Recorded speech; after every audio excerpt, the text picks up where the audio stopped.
I had snot dripping down my nose, pouring into my mouth like an open faucet, and I couldn't do anything about it because I was shackled down to my waist, ankles, and feet while I was on a prison bus ride heading to the penitentiary on my first prison sentence in the middle of winter with a short sleeve shirt on. It was one of the most humiliating things that I think I've ever been through. Top 10 in my life for sure. It was so humbling and so pathetic that to this very day, I think back about myself sitting in that prison bus, laying back on a seat on a bus as I'm shackled down with my head all the way back like this.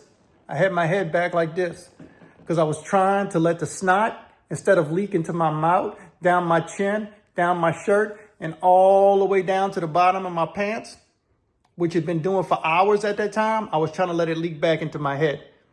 There was nowhere to spit. There was no bathroom to go to, and there was no tissue at all. I was on a prison sentence, and the state of Louisiana couldn't care less that I was suffering. To them, I guess I deserved to suffer. And to the two prison guards who were escorting me to prison, along with all the other dudes in the bus, just so happens that this particular bus ride didn't have a full bus. We were heading to David Wade Correctional Center. And I was in the bus with about 8 or 9 other dudes, so the bus wasn't full. And each one of the inmates that was in the bus was able to get their own seat, so we wasn't sitting next to each other. If I would have been snotting as a young teenager being transferred to a state prison, snotting and coughing and sniffling, and I'd have been sitting next to a convict who felt played behind it, I might have been in trouble. I might have gotten in a fight. It just so happened that the dudes who were on the bus all were able to sit away from me, and everybody knew it was cold too. And they were all freezing too as we were on that bus. There ain't no heat on the bus in the middle of winter when it's in the 40s and 30 degrees and you're being transferred to North Louisiana. Man, it was bad. I remember trying to wipe my face like this, trying to get down, but I had snot. It was literally soaking wet, so I was freezing. So I had frozen snot on my shirt. I didn't have a beard then. I just had maybe a little small goatee, but it was I was red from rubbing myself raw because I had a cold going up to that, transfer. So I've been blowing my nose with tissue paper. Now, when you're in the prison, you have tissue paper, but when you were getting transferred, you don't have anything except your clothes and your shackles. They put all your belongings in bags and they put them underneath the bus or in a separate place in the back of the bus that you can't get to. So you don't have anything except the shackles that hold you down.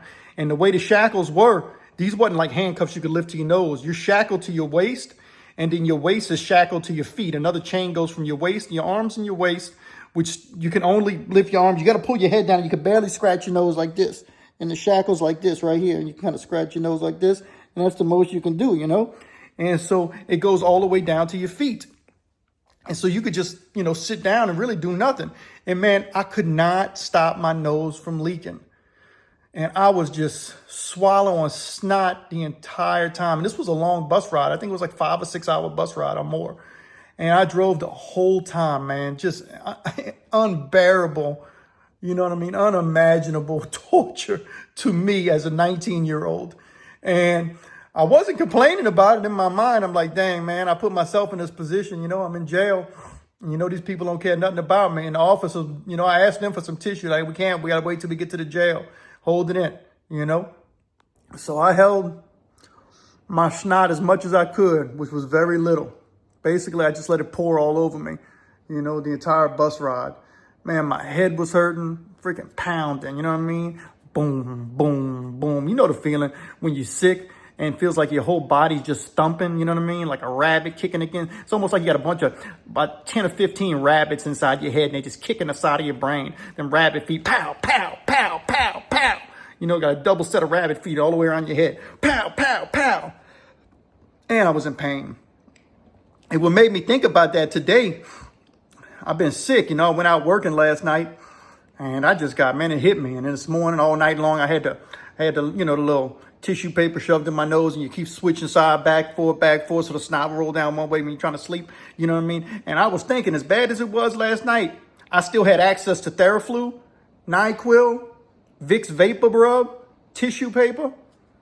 I can get up, walk around. When I was on that prison bus that day, I couldn't do none of that. So I was appreciative of my freedom. And that's what a lot of people don't realize nowadays, man. You hear a lot of these convicts, especially on these prison YouTube streets, man, they bumping their chest, man, like they, like they still got something to prove, man. I ain't got nothing to prove but my freedom. Freedom is the only thing that I'm thinking about.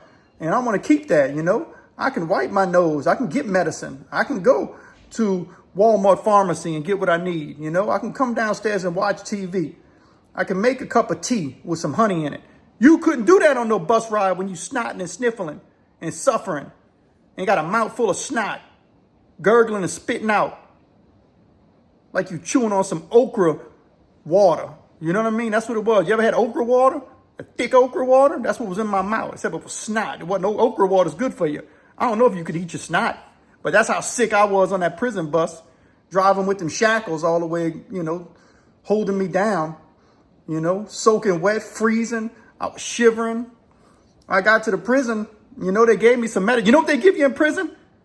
If you got a cold or a headache, you get 2 aspirins. If you dying, you know what I mean, of blunt force trauma, they give you 2 aspirins.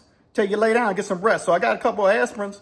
I just had to go sit in the dorm and heal when I got to the prison, the best part about it is when they took the shackles off me and they handed me, I was able to finally get some tissue and wipe my face and actually blow my nose. But man, I'll never forget that. And being sick right now, that's what I remembered. How sick I was that day in that prison bus. And I don't never want to go back to that again. I'm grateful and thankful that I got another chance. That I don't have to ride no prison bus full of snot. Man, welcome to the Pen and the Shank. Give me a like and subscribe to the most unusual and unique crime and prison related experience on YouTube. You're going to like what we got here. Building a community up. Like I said, hit that notification button. Let's get it.